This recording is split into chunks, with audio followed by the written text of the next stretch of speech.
Kia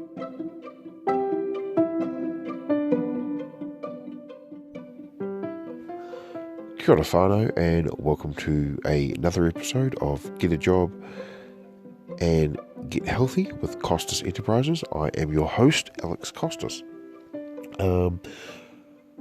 First off, I want to apologise again for the delay in getting a podcast to you all. I had my birthday, and also at the same time a death in the family. So, yeah, it was a very interesting couple of weeks. Had to process and deal a lot with the reality of the death stuff. So, yeah, I apologise for not getting out an update sooner. And I realise the last couple of episodes I've sort of talked a lot about me and a lot about my, issues and stuff that I've dealt with. I'm not really going to delve into that this time because even though it is a death in the family,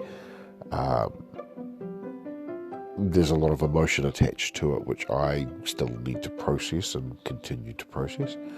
Just wanted to give you guys a quick little update anyway.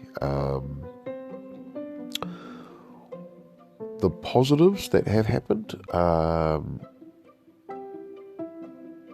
So over the last couple of 2 weeks, I have not only, as I said, had a birthday. My birthday was on the 3rd of December, Thursday. I finally turned 38. So that's fun. 2 more years. I had 3 sales during the last 2 weeks on my Redbubble account. So I'm definitely doing a lot more work on my Redbubble. The items that I sold, 3 sales, should I say. One was a pin or a button, I think you call them, which was my Breakfast Club. Actually, it's one of my designs that I actually really like because it's kind of a play on, the old 1980s Breakfast Club movie, which I love that sort of stuff. Very big on the nostalgia movies that we grew up with. For those who grew up in the 1980s, obviously. So, yeah, that little pin sold. Now, that only gave me about 56 cents. So I didn't make very much money on that one. And then what I decided to do was and then the next sale I got was another t-shirt for my Jacinda range. It was the same design I've sold previously 4 times. So this was my 5th time, and this was a t-shirt. And I think I got about $3-4 for that one as well. So after I did that, I refined my results so that I could actually make a little bit more of a profit. And the thing I came up with was basically, before I was trying 7%, then I tried sort of 10%. And what I've done now is I've actually jumped up almost all of my products up to 20%. And I know a lot of people are, pumping up their other products and all that sort of stuff. But one of the things I did do is for stickers, a lot of the advice that I've been having is you should put sort of 200% for your stickers. Now, I personally can't justify spending close to $10 on one sticker. So I jumped mine up to 40%. And I haven't sold any stickers yet, apart from the one I sold a little while ago. And I think 40% is pretty reasonable. It might be only a couple of dollars or a couple of cents, but at least it's something. And then my last sale that I did was a Monstera Deliciosa, based on the Monstera variegated succulent. And it is a very simple design. It's basically just a panel where they're on top of the things. And someone bought that as an iPhone case, which surprised me because I wasn't expecting that. And that was a nice little profit. That was about close to $6. So I've sort of just finally cracked my profits of $10. So I'm still below the minimum of what Redbubble will pay you, because if you hit a $20 US, you will then get paid by Redbubble. So there is a sort of minimum amount you do have to make before you can cash out anything. So I'm halfway there, and really, really happy with that too. Like I'm quite, considering this is the one that I have put no advertising on. I've done nothing like that for my Redbubble. All of this is coming from tags, okay? All of this is coming from me mentioning the site and all that sort of stuff. So what I'm trying to do now is I'm trying to drive a bit more traffic to it. In my Instagram, I changed the one of my friends that I used to work with is now quite a big Instagram follower. She's literally just hit 2K in the last couple of days. So she's grown about 1,000 followers since October, which is very, very cool. And so what I did is, one of my designs that I created was called Plant Mama, and I actually got it from her website, like from her Instagram. She said she was a plant mama, and I was like, oh. And I made a design based on that, uploaded it, and I bought a cup myself and I sent it to her as a sort of a, hey, here you go, here's a great gift. I made this and thought of you. And what she started doing was she started using it in her videos. She goes, yeah, I use this cup every day. I was like, really? And she goes, yeah, I do. And I was like, oh, look, I really appreciate that. I'm just happy for the shout out every so often. And so in the last couple of days, she's thrown it up in her videos a bit more. And every time she's crediting me, and I was like, oh,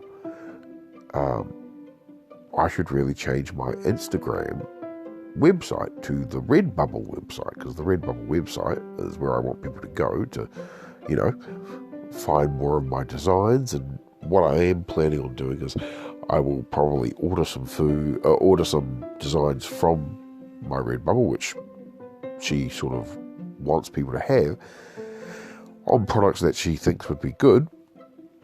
And then I will give those to her for a 2K giveaway. Because I know that she said she was looking at doing a giveaway again. Because she did a giveaway the first time, and I said, look, when you hit 2K, let me know beforehand. I'll order some things. It'll take a couple of weeks.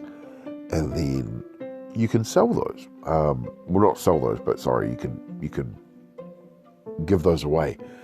So, yeah, I'll probably get a couple of things. Maybe a couple of cups with the plant number again. And probably a couple of things like maybe some stickers, with some of the other succulent designs and stuff that I've got.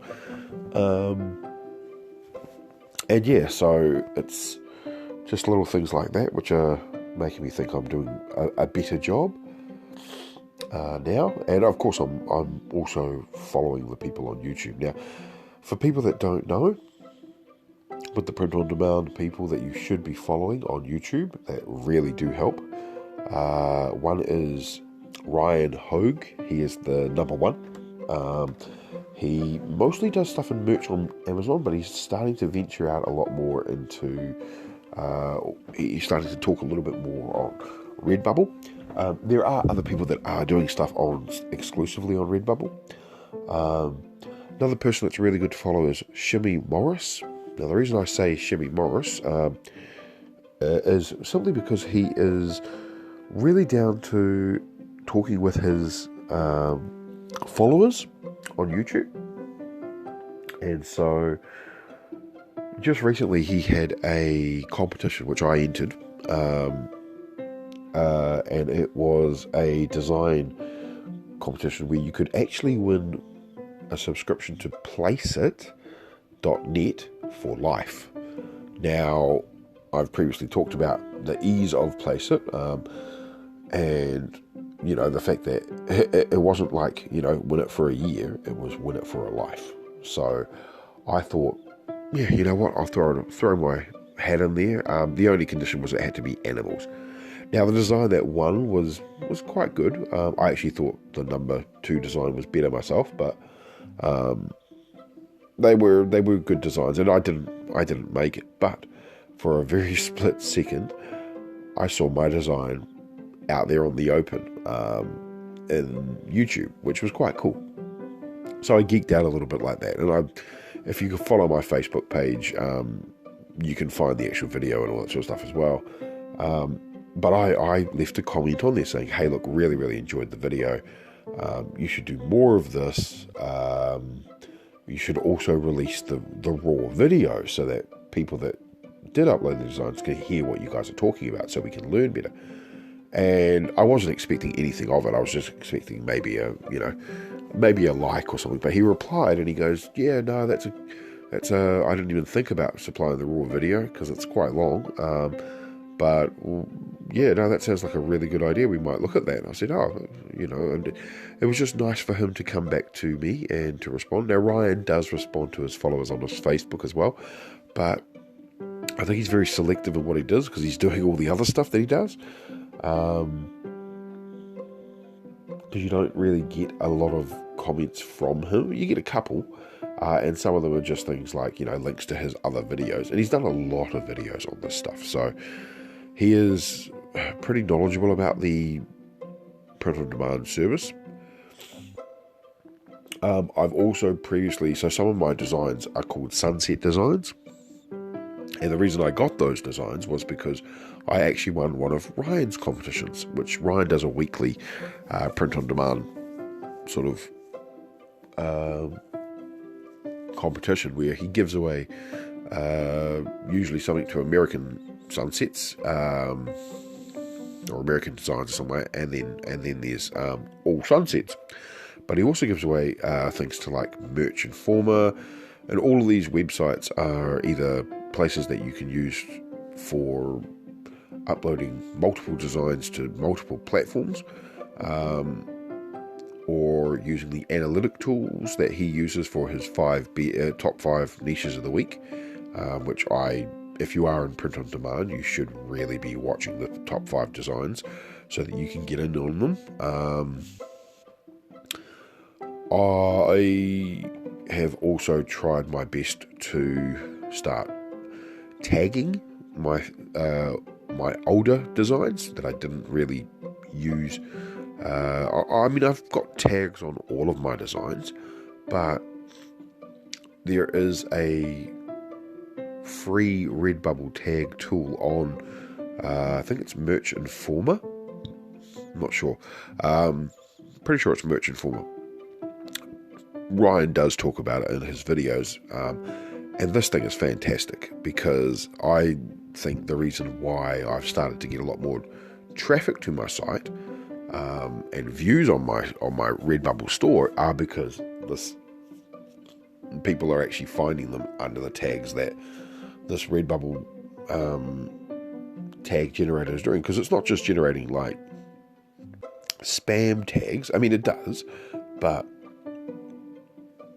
you got to go through each one and take out the spammy type ones, because they will ban your account if they find that you're spamming. And when I say spamming, for those that don't know, spamming is things like, putting in the word mask, putting in the word t-shirt, putting in the word, that sort of thing. It's like if you put in the or a, or little, or one of those sorts of words where it's going to be in a lot of titles, you're kind of spamming. So you got to be really careful about that stuff, and that's across all print on demands. So you don't want to spam your designs, because otherwise, they'll find them and they'll take them down. So yeah, with the print on demand stuff, with the Redbubble tag generator, it's a really, really handy little thing where what I do is I will put in the title of what it is that I'm doing, or at least a keyword about what it is that the design is about. So if it's about keto coffee, I'll put keto coffee, and I won't put the full design, but you're not uploading the design to the Redbubble tags. You're just putting the actual, maybe the title of what it is that you want, and then you click the get tags, and it'll do a quick search of all other sort of print on demand websites, and also search terms, and it'll bring up the most common to do with that phrase that you've put, or that those words or word. Then what will happen is you can then go copy, and a little box will pop up, and it'll have quite a few designs, maybe quite a few tags, like definitely over 50 most times. So you copy over the ones that they've got there, you put them into a Word document, and then you go through them. So you get rid of the ones that sort of aren't really relevant. What you will find when you are looking through them is it'll start to pick up on little things that you probably didn't even think could be associated with that design. So for example, I had a Halloween design, which I thought, oh yeah, cool. And I put on the fact that it was Halloween, and the next thing you know, what pops up is all these other things that I was like, oh, yeah, true, that could work in there as well. So it just means that you're sort of opening your base a little bit more than what you had. Now, the other thing I've been doing is a lot of my designs used to have between 5 to 15 tags. I didn't have the 50 tags, but I have found that by putting close to 50 tags, maybe 45 to 30, I am definitely driving more traffic to the site, which is a good thing, because you want people to come to your site. Otherwise, how are they going to buy anything? So I started on my sort of best selling designs. I also created a feature collection on my Redbubble, which is basically my best selling. And then in the best selling, I've also put not only my designs that have sold on Redbubble, but the ones that have sold on my other sites as well. Just so I'm going, hey, look, these are my best selling. They don't have to know that Redbubble, they might have only had like 4 designs on Redbubble compared to, the 5 that I had in Teespring. So it's just a way of driving a few more people going, hey, look, this is a cool design. It's best selling. Oh, it must have a chosen track record. Which I think is quite a handy little thing anyway. So yeah, what else has been happening on in my life? I have previously, so on Saturday last week, which was the 5th of December, we, as a team, my team at work, we went to the races in Wellington and Trentham, and we had Christmas at the races. Bit of drinking, bit of gambling, which was good fun. Won a couple of dollars on the races, which was good, on the horses. But the thing that was quite fun as well is I wore, and I was the only person to wear at the races, a giant Christmas sweater with a giant Rudolph with a big nose, fluffy nose on my chest, and a Santa hat. Now, I was told that before I went to the races, it was a Christmas themed races for the team. So I was actually expecting the whole team to be fully decked out. And of course, nope, the whole team was dressed like as professional racers, which was interesting. So everyone was dressed in full racers attire. They went with the flowing gowns, they went with the suit and what's. I was like, right, this is going to be fun. And what I did do is I actually had a bit of Dutch courage, or alcohol, and decided to enter the best dressed for the races, which means that I went to the members lounge, and I stood in the line, and I paraded around not around the track, but around the track where they bring the horses to show people before they go out, sort of the standing area. And I got a couple of laughs, and I got a couple of people cheering and stuff like that. And but what I did is it made me sort of come out of my shell a little bit and play up the character that I used to sort of be. which was nice to sort of revisit that confidence and stuff, and in front of at least a couple of thousand people, putting on Santa hat and playing around a little bit and holding a number and trying to get people to cheer for you. It was quite fun. It was quite cool. As I said, I didn't win, but a lot of people did say that I should have won, because the person that did win, he was standing next to me, and got voted. I mean, to be fair, he was wearing a full kilt, with his family tartan. Like, he was a good bloke, but it would have been nice to have won the prize and be like, yeah, take that Christmas jersey with Adidas track pants. Yeah, that's a classy individual right there. But well, next year, I suppose. Next year. And then on Wednesday, last week, we had our greater ICT sort of Christmas function, which was basically, it was held at a bar, and it was called a SingStar night. So for those that don't know, SingStar is, it was a popular game back in the 90s, and you can still use it, play it now. It's basically like a karaoke thing that you can do at home. But this was doing karaoke effectively on Christmas. And I got tapped on the shoulder like, hey, would you mind being the MC? And I unfortunately had been in that position before, where I know that if I'm the MC of a karaoke thing, I am going to have to sing as well. And I haven't sung in a while, not in front of people anyway. And it ended up being a really, really good night. None of the rest of my team was there, which was probably a good thing, because it means that I didn't feel like I had to have any sort of inhibitions, and I got to let loose a little bit. But of course, the head of the ICT department was there, and I was trying my best not to look completely, drunk. I think I failed a little bit, but it was a really good night. We got up, we sang. I dressed up as about 3 different people. First, I dressed as Dean Martin so that I could have a wine bottle on stage, and pretended to be Dino when I was introducing things like where to go with if there's a fire escape, and introduce the people. And then the next thing I dressed up as was Joliet Jake from the Blues Brothers, or Jim Belushi, his character. And that was good fun. I sang a Blues Brothers song in full gear, which was funny because most Blues Brothers songs are sung as a duet, and it was just me on stage, so I did quite well.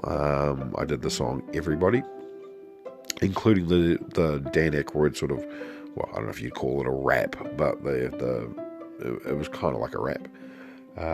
And then skipping right into the everybody needs somebody, everybody needs somebody to love, someone to love. So doing the 2 parts was a fun part. And then, of course, because I know, so I work in ICT, which is IT basically, and as you can imagine, getting people from IT that are not super socially